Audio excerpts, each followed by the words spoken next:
All right, what's going on, sports fans? Hopefully, having a great day. I mean, it's just a great time. The NBA playoffs are here. I'm excited. Hopefully, you're excited. I can't wait to see the games. They start today at 1 o'clock. We're gonna get what 4 games today, 4 games tomorrow, and then all during the week, Monday to Friday, we'll get a couple games each night. But I will be glued into all these series. There's a lot of interesting matchups that I do want to get into. So what I'm gonna do is I'm gonna pull up. Let me do this real quick. There we go. Got the little side by side. Haven't done this for a while, but got the bracket challenge up. I'm gonna go through, pick my winners, pick how many games as well, added difficulty. Then I'm gonna give you the key matchup that will decide the series to me. Really quick analysis for each one. Not gonna sit here for an hour or two talk about all these series. I could do that, but I'm not going to do that to you. So let's just get into it. Nothing else really left to say. But first matchup, we got Denver, Minnesota in the 1-8 matchup. Minnesota lost to the Lakers in the first playing game, but they beat Oklahoma City last night. So they are now the 8th seed. I do think this matchup could be a fun series because I want to see what Minnesota's double bigs of Cat and Gobert. How do they match up with Denver defensively? I'm assuming you put Gobert on Jokic, and then you put Karl Anthony Towns on like Aaron Gordon. So that's going to be interesting to see. And then even the other side, you know, do they put Jokic on Towns?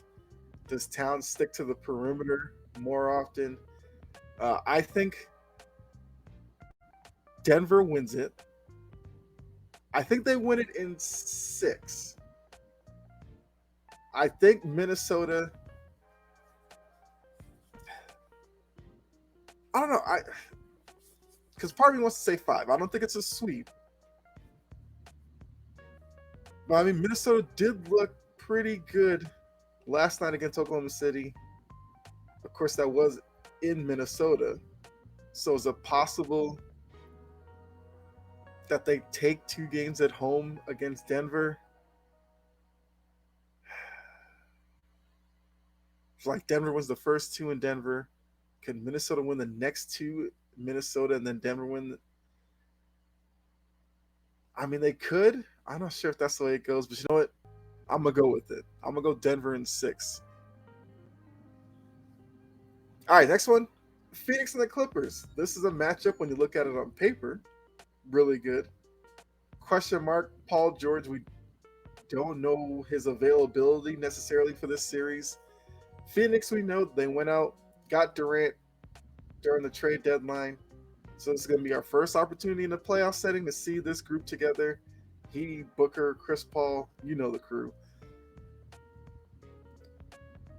If the Clippers are completely healthy and clicking, they have the pieces to get it done. But to be honest with you, I got to go Phoenix here. And this is another one. I'm kind of torn between 5 and 6 games. You know what? Give me Phoenix in 5. Now going against Zubac down low, Aiton's gonna have to be physical. We can't get finesse Aiton in this series. He's got to play bully ball down low. If he doesn't, this series probably gets pushed to 6 because Zubac is a killer on the boards if you don't pay attention to him. But give me Phoenix in 5 in that one.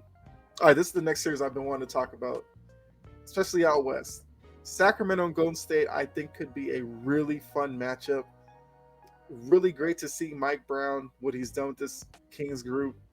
I believe they announced or it's reported he's going to win Coach of the Year. Have no problem with that. He deserves it. The key to this one's just going to be Sacramento learning on the fly. Golden State's going to come in with a championship pedigree. They've been there, done that. You know, If Golden State doesn't look past Sacramento, they should win this series.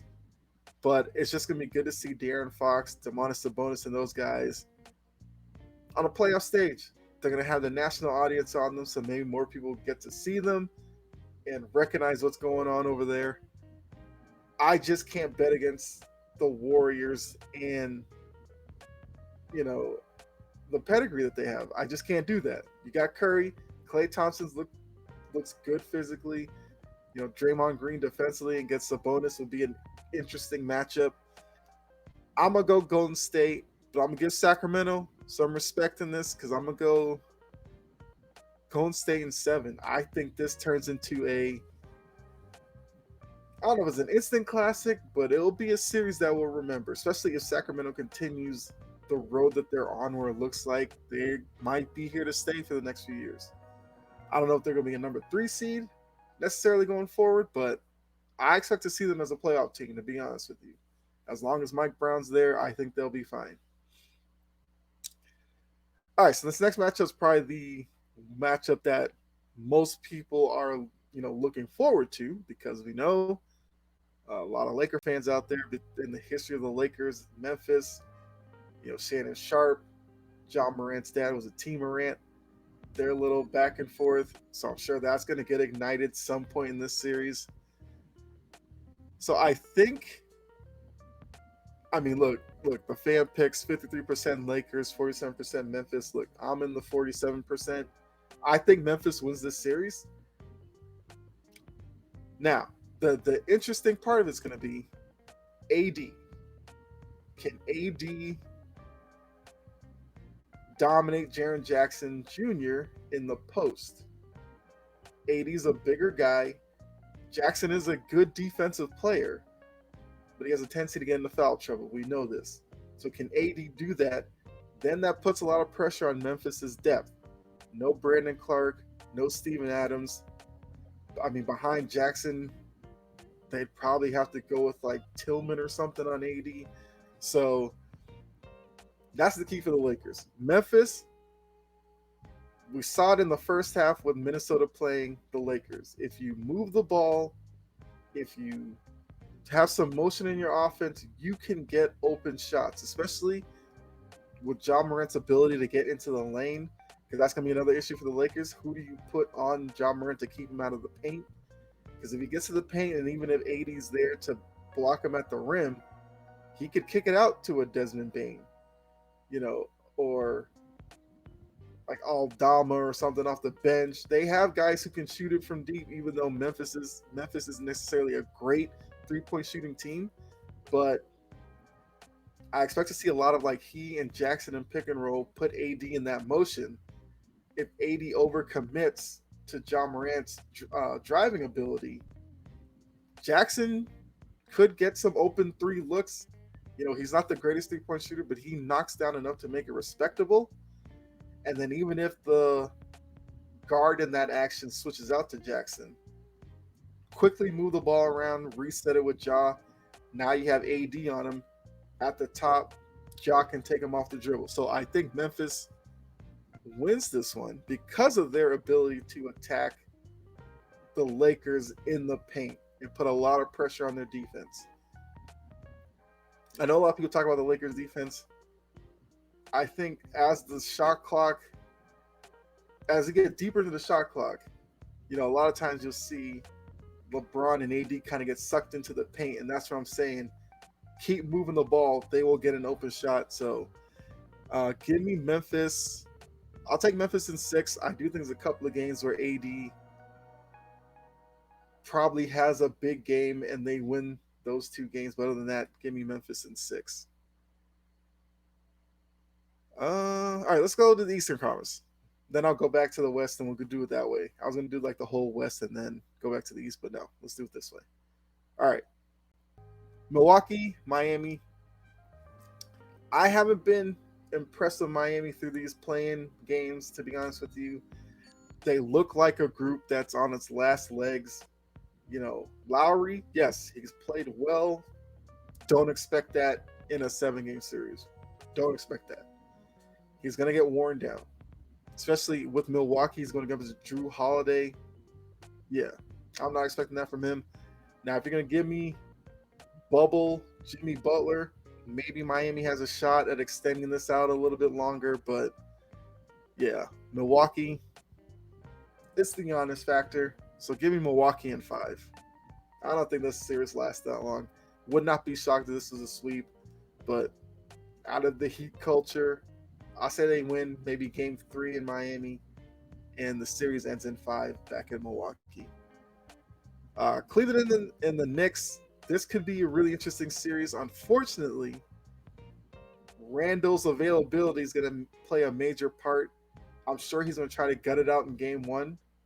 We'll have to see what he looks like. If he looks, I don't know, 75% of himself, I think the Knicks will be okay. But if he's really laboring out there, this is another series that, even though potentially, if Randall was completely healthy, this could be 7 games, kind of like Golden State and Sacramento in the West. A really good back and forth series, but because of Randall's health, I have to give it to Cleveland.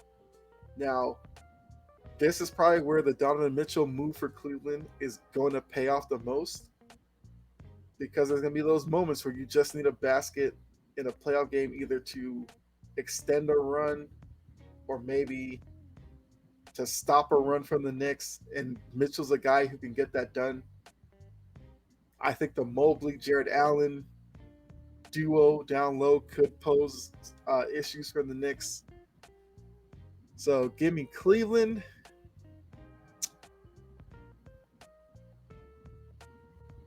I mean, Randall, I think healthy Randall, I'd probably go Cleveland in probably 6 or 7.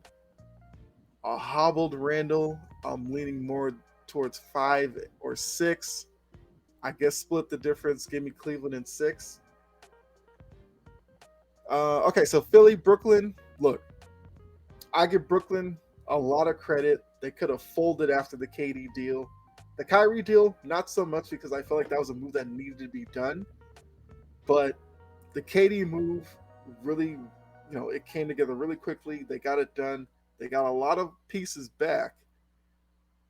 It's just that Brooklyn went from a squad that had like a 1B option in KD and Kyrie to now it's like a bunch of 2s and 3s playing together, which is not necessarily a bad thing, because all that means is Brooklyn's going to have to attack Philly with depth scoring.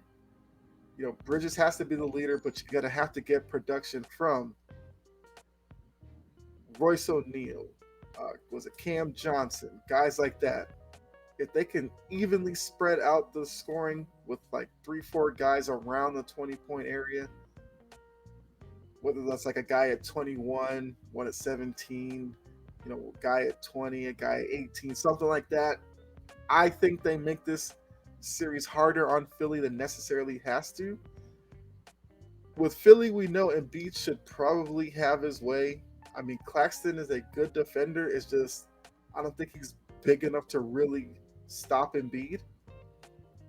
So if I'm Jacque Vaughn and I'm talking to Brooklyn, I say, look, Embiid's going to do his thing. He'll probably average 40, 45 in this series. Whatever. Let him. We cannot let Tobias Harris, Niang, guys like that go off of Maxey. We can't let them go off, drop 25 in a game on us, because then we'll probably get blown out. But if we can handle those guys, I think we can make the game close. I don't think they win the series, but I think we got to give Brooklyn some credit. They probably made the best out of a terrible situation with KD and Kyrie, and they're not that bad of a team. They're probably a alpha guy away from being really good next year, to be honest with you, with the pieces that they do have from the trade. I didn't even mention Dinwiddie. Dinwiddie might be the X factor in all this, because Dinwiddie's a guy who could get hot from the perimeter and cause some problems for Philly. I'm gonna go Philly.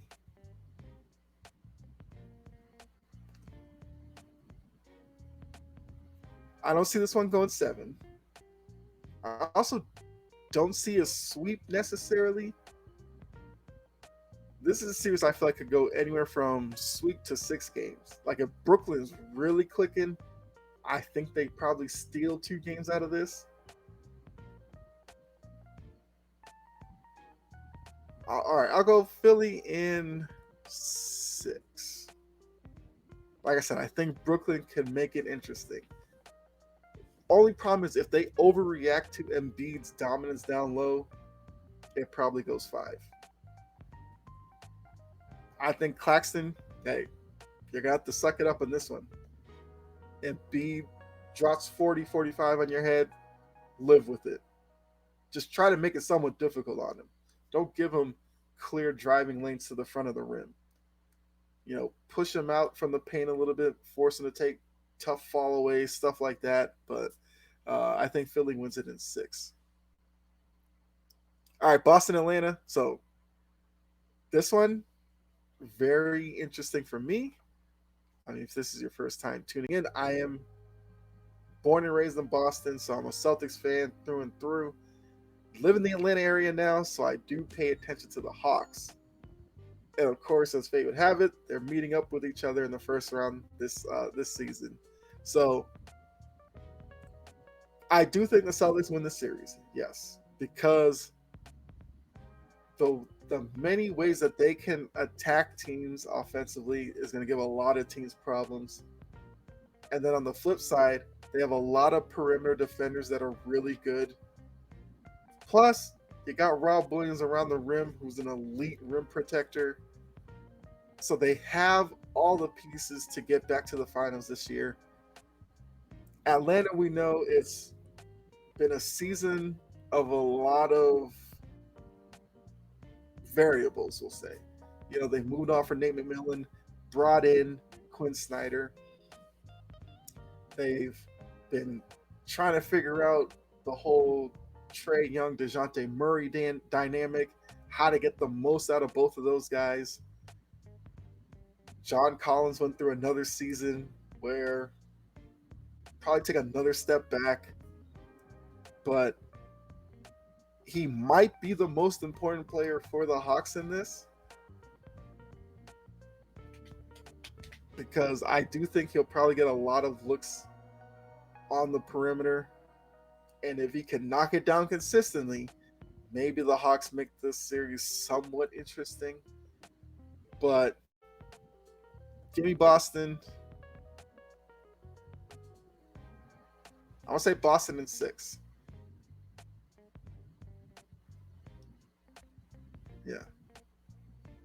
Although I'm leaning more towards 5. Actually, you know what? Let me change that. Boston in 5. Yeah. I think Atlanta gets a game in Atlanta, but the Celtics are a better team here. If it goes to 6, I wouldn't be completely surprised. If it goes 7, I'd be shocked, to be honest with you. But give me Celtics in 5. All right, let's go back to the West here. So get Denver Phoenix in the second round.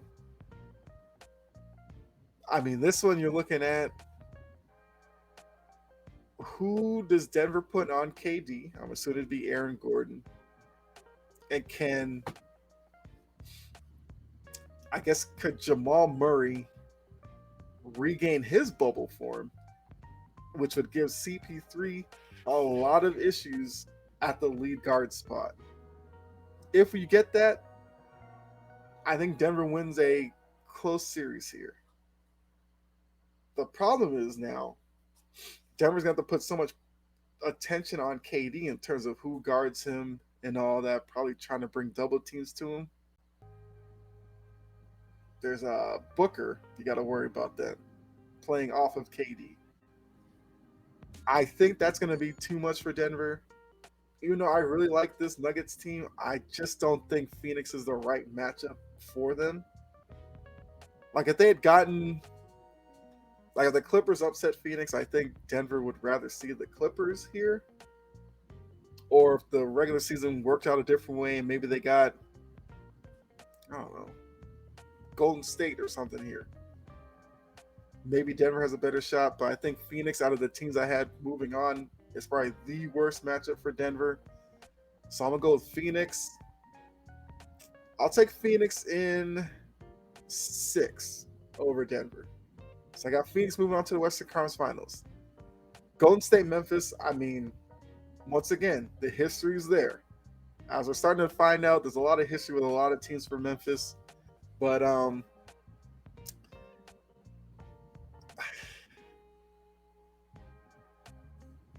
this would be an interesting series. It really would. The question would be, is Memphis ready to beat Golden State?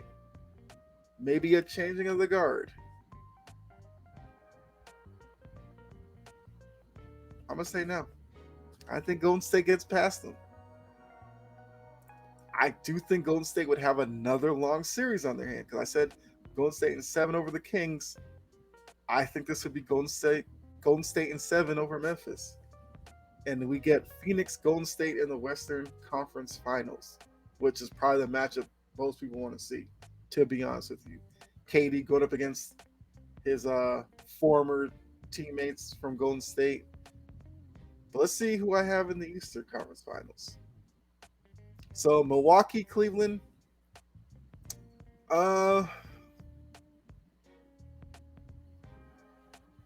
Could be interesting.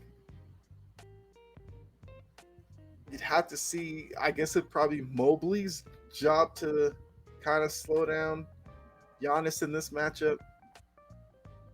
And between Jrue Holiday and Donovan Mitchell, Jrue Holiday's have his hands full with Donovan Mitchell.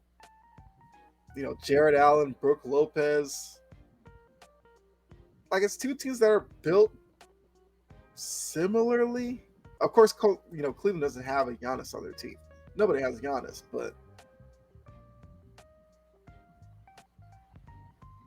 kind of evenly matched there. I would go with Milwaukee only because they got Giannis. I find it hard to really pick against Giannis when it comes to the playoffs. I do think this would be probably a really physical series, which I would enjoy. I'm all about physicality when it comes to the playoffs. So I think Milwaukee wins this. I think Milwaukee wins it in 6 really tough games. Like, really tough. But Milwaukee moves on to the Eastern Conference Finals. Do we get the rematch from last year where Milwaukee faced Boston? That was the Eastern Conference Finals. No. Celtics faced Miami in the Eastern Conference Finals, I believe, last year. So this will be a repeat of the semifinals from last year if I had the Celtics move on. All right, so Boston, Philly. Look, we've seen this matchup in the playoffs before. Boston always comes out on top. They do the same thing here. I would pick Boston against Philly anytime they match up in the playoffs until Philly beats them. Now, Embiid is still really good, as he's been before. Boston probably plays Embiid about as well as any team does in the league. They make it hard on him. They put bodies on him. They bump him around. They send him to the free throw line, all that kind of stuff. So, they throw Horford at him. They'll throw Grant Williams at him. They'll switch and put Smart on him. Because Smart, as small as he is, it's hard to move him, and he gets physical with Embiid. For Philly, it's going to be between Harris, PJ Tucker, guys like that. Can they slow down Tatum and Brown? Now, by this point, I'm assuming Brown's right hand would probably be completely healed. He cut his hand at the end of the regular season. It's been bandaged up. We'll have to see how that affects him in the Hawks series. I wouldn't be surprised if he misses maybe game 1, but comes back for game 2. But give me Boston in 6. I mean, they're not going to sweep Philly. That's ridiculous. But 6 games, yeah. Embiid Embiid's good enough for 2 games. Like, let's be real here. So, I got Milwaukee, Boston, Eastern Conference Finals. I got Phoenix, Golden State in the West. So the 1-2 seed in the East, 4-6 in the West. Actually, I have the East pretty much going. Yeah, has it going chalk. I kind of see that happening. The East, yes, it is a really good conference. I just think Milwaukee and Boston are just head and shoulders above the other teams. Now, trust me, if Philly were to get by Boston, which is possible, yes, I'm not going to say it's impossible that happens, but Philly, Milwaukee would be really good, and Philly might have a really good shot to beat Milwaukee, but I just think Boston has their number. So, yeah. Out west, yeah, I think Phoenix and Golden State are probably the 2 most complete teams when healthy. So it makes sense that they get to the Western Conference Finals. The only team I could see messing this up might be Memphis if Memphis were to beat Golden State in that Game 7.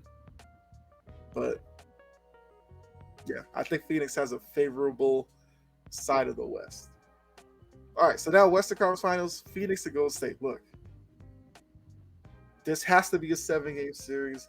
Game 7 has to go to overtime. I feel like this is where this series would end up going. I mean, I guess the matchup that would be probably most influential to this would be Curry, CP3. Because I'm assuming those two would be on each other. Although I don't know about CP3 guarding Curry defensively, because Curry still does a lot of running around. I don't think you want CP3 in that action to wear him out. But to be honest with you, this is tough. Because part of me is like, I think Golden State would get it done. But I don't know. I think KD and Booker might be just a little bit too much for Golden State.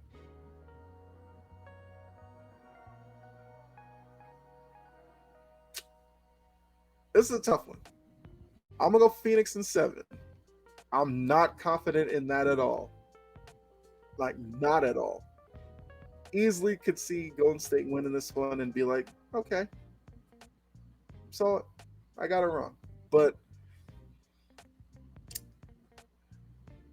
I just think, like I said, I think this is 7 games no matter what. I think Game 7 is going to be highly contested, back and forth. I can see this coming out to like a Booker dagger 3 late in the game to push Phoenix to the NBA Finals. So yeah, give me Phoenix in 7. I'll probably regret it once I hit submit, but I got to go with Phoenix. So who is going to match up with Phoenix? The Bucks we know. Giannis, Jrue Holiday, Brook Lopez, Chris Middleton, who I haven't even mentioned yet. Middleton staying healthy would be big for Milwaukee. It would. So we're either going to get the rematch from a few years ago when Milwaukee won their title. They beat Phoenix in that series, in that NBA Finals. Or we get Tatum versus Durant, Jaylen Brown versus Devin Booker, Smart versus Chris Paul. I mean, let's go. I got to put my Celtics in there. So I think the Celtics beat Milwaukee because just like the Celtics match up with Philly probably better than anybody, the Celtics really match up with Milwaukee better than anybody that I've seen. And I think Giannis, once again, he does as much as he can to drag Milwaukee to a Game 6 against Boston. But I think Boston wins it. What? I mean, winning Game 6 would be in Milwaukee, which they have done before. So I'm not worried about that. You know what? I'll say Boston in 7. No, Game 6 would be in Boston. What am I talking about? Yeah. Game 7 would be in Milwaukee. So Boston wins it Game 6 because they don't want to go back to Milwaukee for a Game 7. I think Jaylen Brown has a incredible game. Game 6 leads the Celtics to the win, and they head on to the finals against the Suns. To be honest with you, I wouldn't be surprised if this was the most predicted finals matchup for the bracket challenge here. But I do think this is what happens. Now, looking at Phoenix and Boston, I just said Durant versus Tatum, Booker versus Brown. I'm here for it. I do think Ayton's ability to guard on the perimeter with Horford, who I believe finished second in 3-point percentage this season. Al Horford, give him a lot of credit. He has transformed his game. Early in his career, he was a strictly low post guy, but as he's gotten older, he's pushed further and further out to the perimeter to where now he's a legit 3-point threat. And I think that might be the deciding factor because I don't think Ayton wants to go out there. I think Ayton's going to get sucked into the paint, trying to stop Brown and Tatum from getting to the rim. Kick out to guys like Horford or Grant Williams, who has struggled at times from three, but he'd have to be on in this series in order for him to earn playing time. Because we've seen with Mazzulla, especially with Grant Williams, he's not afraid to yank Williams from a game if he's not being effective. So I'm assuming with this, you have the Grant Williams from the playoffs last season where he was lethal from three, great defensively because he could switch on to a lot of guys and be athletic enough to stick them. So I would go with Boston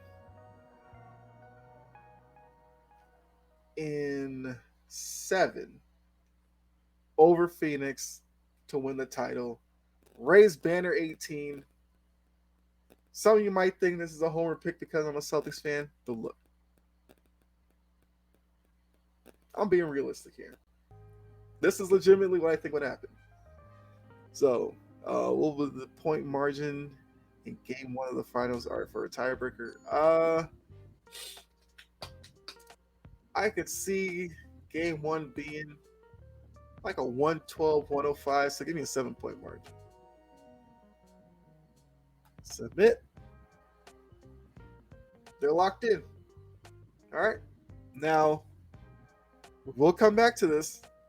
Hopefully I remember that I had this bracket challenge out there, and then when we get to the finals, we'll see how well I did. Or we might revisit it every round to see. Yeah, we'll do that. After the first round, we'll come back to this, see how my predictions went. But yeah. I think that was a pretty good little exercise. Hopefully you enjoyed it. Obviously, let me know down in the comment section whether you agree with my picks, disagree. Tell me what your finals matchup is and how many games. I'm sure I'll get a lot of Laker fans who'll be like, oh, Lakers over. I mean, Laker fans do want Lakers Celtics. If we somehow got there, would I be upset by it? No. I don't think it happens because obviously I have the Lakers not even making it out of the first round. But hey, 53% had the Lakers making it past the first round. Something tells me those 53% probably have the Lakers going all the way to the finals. That's just me though. But thanks for tuning in. Hopefully you enjoyed it. If you did, like, subscribe, share. You already know what to do. But yeah, had a lot of fun with this. I'll probably put this out on my Twitter and Facebook and all that. So if you do follow me over there, be on the lookout for it as well. But thanks again. As I say at the end of every episode, be safe out there.